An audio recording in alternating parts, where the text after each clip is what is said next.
This is Pet Life Radio, the possumest pet party place on the planet. That's a lot of peas, baby. Yeah. Get ready for some tail wagging, fur flying, feather flapping fun. Oh, yeah. PetLifeRadio.com.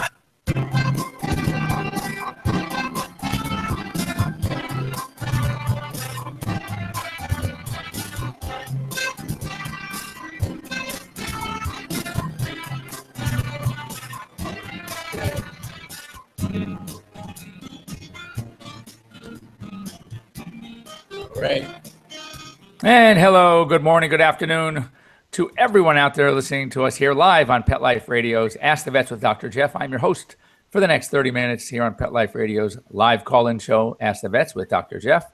And we want to hear from you. So I'm going to give you some easy ways to get a hold of us. Number one, the phone call, the good old-fashioned toll-free number, 877-385-8882. Once again, 877-385-8882. Easy. You can also join us right here online. You can log on to Pet Life Radio. You can follow the prompts to our show, Ask the Vets with Dr. Jeff. And there is going to be a link that our wonderful producer, Mark Winter, has sent you. It's logged on. It's printed here on the website. Click on the link and you can actually join us live. Just make sure you have your phone with the camera going, or make sure you have your computer, your laptop with the camera, and we can see you. We'll be able to see your pet. Hopefully you're calling in because you have a pet question. Speaking of which, free advice, everybody. It's not costs you nothing, a little bit of time. Ask questions about your pet, whatever you want to ask. We're going to talk about one of the emergencies, actually interesting, I got last night, which led me to think about, from a client's perspective, I can imagine how frightening some of these things could be. And who's going to be there for you at 10 p.m. that you know and trust? You can call one of those emergency centers. You know what they want to do. They want you to come in and spend thousands of dollars. So how do you get through? What kind of questions do you ask? What is that really, really serious problem? And what might you be able to wait? But you might be able to go in and get some minor treatment until your regular veterinarian comes in the next day. So we'll talk about second half hour. Want to thank our sponsors who are helping us be here. Number one is ProSense Pet Products, Save This Life Microchip, one of our new sponsors. I've been promoting them anyway because I really like them, and that is the Merck's new Bravecto.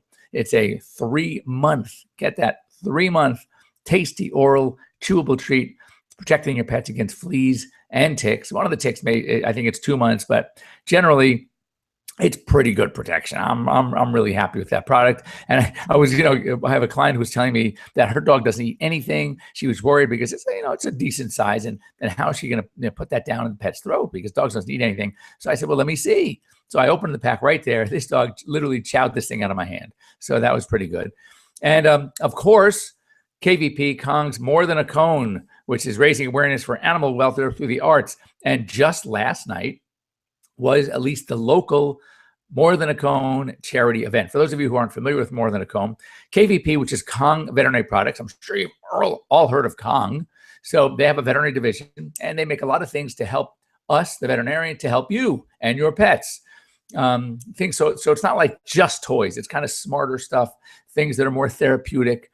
And of course, they are one of the manufacturers of both the hard plastic and the different types of soft and cones and the blow up kind of cones that go around the neck. That's not really a cone. It's like an inner tube, just to help prevent your pets from licking, biting, chewing at their incisions, at their lesions, at their wounds, whatever. And so they, everybody calls that cone the cone of shame. I mean, the e-collar, we call it the lampshade collar. Dogs are I joke around that when they wear that, they pick up an extra 40 channels on the TV. But that's what it looks like. It looks like a satellite dish.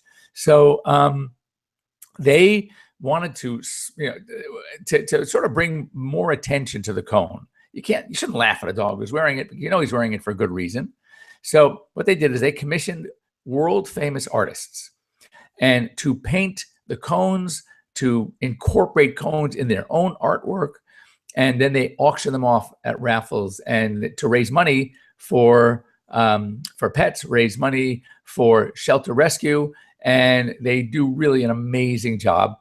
And instead of wearing that cone of shame, hopefully the dog could wear a work of art. What they're ultimately planning on doing is taking some of these designs, incorporating them into the cones, into the manufacturers of the cone, and that way it will, as your dog is wearing that shameful device, it actually is wearing a work of art. I think it's really cool, and again, it's the purpose behind it, of course, is to raise money to help pets and help rescue, and I think that's amazing. So anyway, it was a fun event.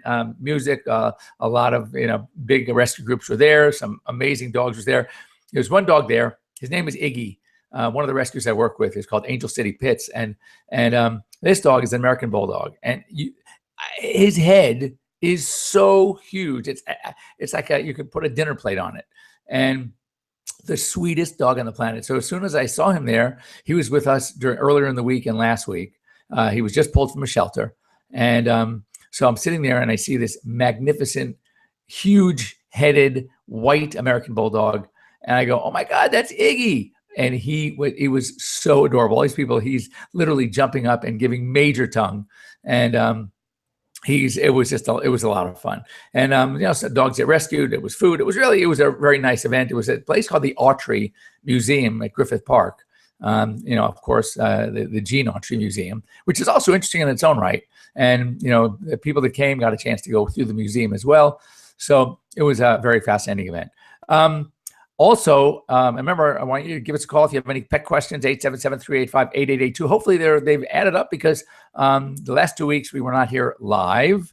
A week ago was a holiday weekend. The week before that I was back east. And I got to do some Fox stuff, though. And I did 2 segments for Fox News Edge. That's really cool. We did basically what Fox News Edge does is we will record the pieces, and they get them edited, and then they send them out on the wire. And so what happens is all the Fox affiliates can pick these stories up. One was all about boredom. Now that kids are back at school, days are going to be getting shorter. Your days probably are going to be getting busier. And what do you do about your pets? I mean, they had so much fun during the summer. Everybody was home. And it was nice outside, and they were spending time outside, and they were running, they were going for walks and all that good stuff. All of a sudden, as we're going to enter fall and kids are back in school, life can get kind of boring. So, what kinds of things that we should be doing and being aware of to help our pets through this transition as we're going to get into that couch potato winter. And the other piece was, which I'm getting a lot of interest on, it's amazing, and that is marijuana for pets, cannabis for pets. And, I guess because of its legalization in certain states, 2 of those states, interestingly, have veterinary schools. So there's now a lot of research going on about cannabis and pets, and studying things like anxiety, cancer treatment, inflammation, pain, epilepsy, seizures. So there's a lot of work that has been stemming from some of the research in humans. And, the problem has always been, whether you agree or disagree, that we're not going to get into that it has been basically the FDA scheduled as what we call a class 1 drugs, which means like heroin or something, you can't prescribe it even if you wanted to. The most that we can prescribe is class 2. So it really has been difficult because it's not been available. And then you hear empirically and anecdotally all of these stories about people. And we know the problem for pets is that we know what what we call the LD50, which is the toxic lethal dose, where 50% of pets that have been on it will die from the dose. And that's about 3 milligrams per kilogram of the pure cannabis with the THC. So the issue is we don't know all the therapeutics. So it's really hard to study the limits of therapeutic doses until we really understand better what the toxic doses are. So we know lethal dose, but we don't know necessarily toxic dose, where it's dangerous. They may not die. In fact, I think it reported only very few deaths for pets that have gotten into the edibles, the marijuana, whatever. And most of those were from what they call pot butter, because I don't bake and I don't bake with that stuff anyway. I can't tell you what pot and butter is used for, but apparently it is one of the more potent forms. And 2 dogs on the searches that have gotten into that have died from the toxicity, but that's rare. So anyway, that story should be out there at some point on Fox News Ed. So you might be watching your Fox affiliate at some place sometime, and there my story will be. So wanted to also, I like to peruse, as you all know, some of the websites. A couple of things. Number one, if you live in Pennsylvania, be careful. Rabies. A rabid cat and a rabid raccoon have been identified, and the cat bit its owner, who's now undergoing those rabies shots, those injections. So it's still out there, everybody. People think they start getting so complacent about vaccines when it comes to things like rabies, which has tremendous zoonotic potential, human health hazards as well, not to mention the deadly disease for the pet. So one needs to be very careful. In Michigan, which I think is really cool, they are now going to allow, now I'm so used to this because we have this in California all over the place, but a lot of restaurants, mostly because of the good weather, have allowed for outdoor seating and people are allowed to bring their pets. Well, now Michigan is going to allow that any restaurants that have patios, that people can bring their pets, as long as any pet that's being left outside is going to be at least attended by someone 18 years of age or older, and that they definitely clean up and sweep up after the pets are gone. Speaking of rabies, by the way, a rabid bat was also discovered in Idaho. Bats aren't something that most of us want to play with anyway, even if it doesn't have rabies. So that might be less of a concern, but they can be little nasty buggers, those bats. A story about dog parks, and everybody, myself included, love taking dogs to dog parks. However, one needs to understand you really need to know your dog, because dog parks can be fun, but they're not fun for every dog. And if your dog is one of the less social types, one that wants to attack every other dog there, one that is so fearful it hides under the picnic table, it may not be the best place for your dog. So I think that it's very important that when you're considering taking dogs to a dog park, that you kind of keep that in mind, that do I have the right dog? I know it's good for you because sometimes you get to play. I'm sure you get to socialize. We have a thing here called Runyon Canyon, which is a great trail. So it's great exercise for you as well. But you want to make sure that you have the right dogs for the dog park. And then when we come back, I have a shocker about the top 10 most dangerous jobs in America. And it might just blow your mind what some of those jobs are. Anyway, don't go away. We'll be right back after a brief intermission and words from some of our sponsors here on Pet Life Radio. Don't go away. We'll be right back, right after these messages. Stay tuned. This is my tired of itching face. Does your dog suffer from persistent itching and scratching? Allergies and skin irritations caused by environment, including pollens, insects, especially fleas, food and common household allergens are common problems in dogs. It's easy to alleviate your dog's discomfort at home with ProSense. ProSense itch and allergy products provide fast relief from symptoms like itchy, irritated skin, skin infections like hot spots, and watery eyes. ProSense products are veterinary formulated and recommended to ensure the very best for your pet. Try ProSense today. Your dog will thank you for it. Pets love life. Love them back with ProSense.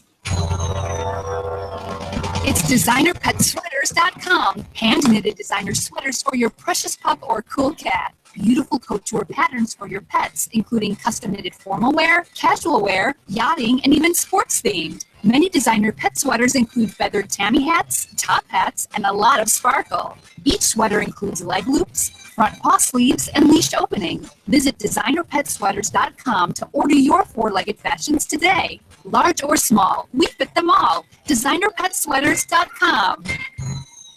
Want to know who the latest trendsetters are in Hollywood? How about Irish setters? Find out who's been spotted with Spot, showing with their chow, and shopping for Gucci with their Poochie. Get the scoop on all the latest celebrity pet patter right here. Pet Life Radio. Let's talk pets. Let's talk pets. Let's talk pets On Pet Life Radio.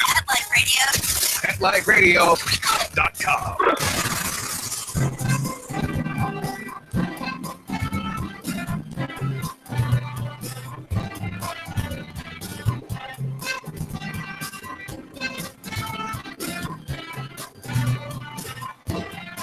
Hey. And welcome back. You're here live with Dr. Jeff Werber here on Pet Life Radio's Ask the Vets with Dr. Jeff. And we were just going through some news briefs that we see online. And there was one that caught my eye, and I thought it was kind of interesting. Certainly a chuckle. And it was all about the top 10 most dangerous jobs in America. And here, a little bit comical maybe, but one of the number 10 on the list was veterinarian. I thought, oh my God, that's so funny. I just want to go through some lists. This is not in any particular order. They had an order, but I just was just taking some notes about some of the jobs. All right, firefighters, I think you can buy that. EMTs, emergency medical technicians, police officers, of course, construction workers, corrections officers. You may not want to get a job in a jail. Nursing assistants, a little surprised by that one. I think sick people could be just as dangerous as sick dogs and cats, maybe. I don't know. Taxi drivers, talking about road rage. And certainly, I think whatever taxi driver is on the list, taxi driver in New York City is going to be even higher.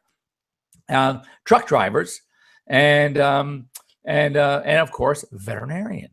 So, I guess when you think about it, even for like a small animal practitioners, yeah, it's the dogs and the cats. It's a couple of bites. I've been bitten before. Cat scratches, cat scratch fever. But I think when you get into some of the exotics or zoo vets, equine, these racetrack vets, I mean, horses can be pretty tough. Large animal vets, farm animals. I mean, farmers was on that list as well. And, one of the things that was interesting is that when you think, I remember it was in veterinary school, we went to do some work on a farm, on a ranch, and it was a dairy. And they, off in the distance, I mean, way off in the distance, was a huge, huge corral with one bull. And nobody wants to go near the bull. I mean, they are really, really mean. And so they have to be separate because they'll everything's done AI, because artificial insemination, because they are really nasty creatures and very mean. I guess bullfighting is a dangerous sport for a reason. I guess the reason that this was dangerous jobs in America. If it was in the world, I'm sure bullfighters would be up there. But the bull at the time, this is going back 35 years, that bull then was syndicated while it was so protected out there all by itself, safe, for $3.5 million. That was back in 1980 or 81. So I can only imagine what a producing bull would be worth nowadays in syndication. So when you think of just what some of these horses are worth, it's kind of insane. But anyway, the only good news to this story, which also lent me a little bit of a chuckle, is of all that list of 10, the veterinarian had the highest annual average salary. So at least if you're going to put yourself in harm's way, you may as well get paid better for it. Some of these jobs, were $25,000, $30,000 a year. And, that to be working a dangerous job like that, I don't know, you might want to think twice. Go back to school, get an education, get a degree. That might be better off. And one more acute story was a story, this is coming out of the United Kingdom, that a dog parked himself in front of a human hospital. He was sitting out there for 1 week while his owner was in the hospital being treated. And people were coming by and feeding it. He would not leave. He wasn't allowed inside. So he just sat outside waiting for his owner to come out. That is really, really sweet. That's a loyal dog. Anyway, last night I'm at the More Than a Cone event, and I get a call from one of my clients that their dog, a Labrador Retriever, 5 years old, beautiful yellow lab, had been vomiting since 3 a.m. And it would vomit, it would eat a little something. Stools were normal initially, and then it went after like a 10 a.m. vomiting episode.